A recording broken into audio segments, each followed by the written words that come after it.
Hello குட்டி சுட்டீஸ், நான் உங்கள் மது. இன்றைக்கி நம்ம என்ன பார்க்க போகிறோம் அப்படின்னா, கேப்ஸ் லெட்டர் ஈயும் ஸ்மால் லெட்டர் ஈயும் எப்படி அழகாக போடலாம்னு பார்க்க போகிறோம்.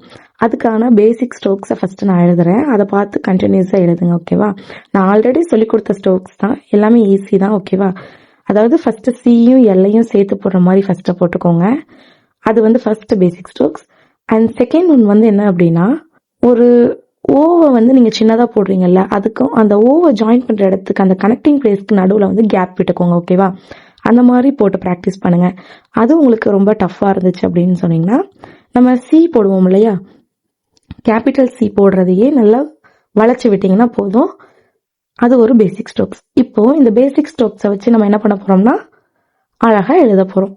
இப்போ நான் போட்டிருக்க மாதிரி ஈயை போட்டு நீங்கள் ட்ரை பண்ணுங்கள். அதுக்கப்புறம் பென் யூஸ் பண்ணுங்கள். ஃபர்ஸ்ட் பென்சில் ரைட் பண்ணி ட்ரை பண்ணி நம்ம நிறைய எரேஸ் பண்ணுவோம். நம்மளை பற்றி நமக்கே தெரியும் இல்லையா, அந்த மாதிரி எல்லாம் பண்ணி முடிச்சதுக்கப்புறம் பென் யூஸ் பண்ணுங்கள், ஓகேவா? இதை ஒன்ஸ் யூஸ் பண்ணாமல் ட்ரை பண்ணிகிட்டே இருங்க, அப்போ தான் உங்களுக்கு வரும். ஓகே குட்டீஸ், பாய். இதே மாதிரி வேறு ஏதாவது உங்களுக்கு லேர்ன் பண்ணணும்னு தோணுச்சுன்னா சொல்லுங்கள், நான் உங்களுக்கு சொல்லித்தரேன். ஓகே, பாய்.